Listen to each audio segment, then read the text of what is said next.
અત્યાર સુધીના તમામ મહત્વના સમાચારો પર આ બુલેટિનમાં વિગતવાર નજર કરીએ, પરંતુ તે પહેલા ગ્રાફિક્સના માધ્યમથી સમજી લઈશું કે કયા મહત્વના આજે 5 મુદ્દાઓ છે। તો પહેલો મુદ્દો એ જ્યાં ગુજરાતમાં ભર ઉનાળે માવઠું થવાનું છે અને 31 માર્ચથી 2 એપ્રિલ સુધી ભારે પવન સાથે ગાજવીજ અને વરસાદની આગાહી પણ કરવામાં આવી છે। ખેડૂતોની ચિંતા પણ વધી રહી છે। તો બીજો મહત્વનો મુદ્દો એ જ્યાં સુરતમાં રત્ન કલાકારોની 2 દિવસની હડતાલ અને પગાર વધારા સહિતની માંગને લઈને રત્ન કલાકારો મેદાને આવ્યા છે। માંગણીઓ નહીં સ્વીકારશે તો ભૂખ હડતાલની પણ ચીમકી ઉચ્ચારવામાં આવી છે।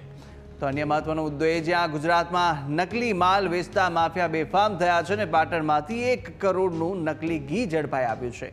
સાગર બ્રાન્ડના નામે નકલી ઘી વેચવામાં આવતું હતું, જેને કબજે કરી લેવાયું છે।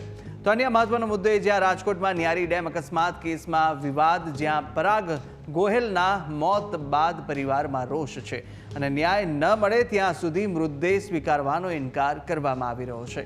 તો અન્ય મહત્વનો મુદ્દો એ જ્યાં નવરાત્રિના પ્રથમ દિવસે શક્તિપીઠોની અંદર ભક્તોનું ઘોડાપૂર ઉમટ્યું છે અને આ તરફ અંબાજીમાં ગરબાની રમઝટ તો પાવાગઢમાં પગપાળા યાત્રા કરતા શ્રદ્ધાળુઓ જોવા મળ્યા। ચોટીલા પરિક્રમામાં પણ હજારો ભક્તો ઉમટ્યા છે।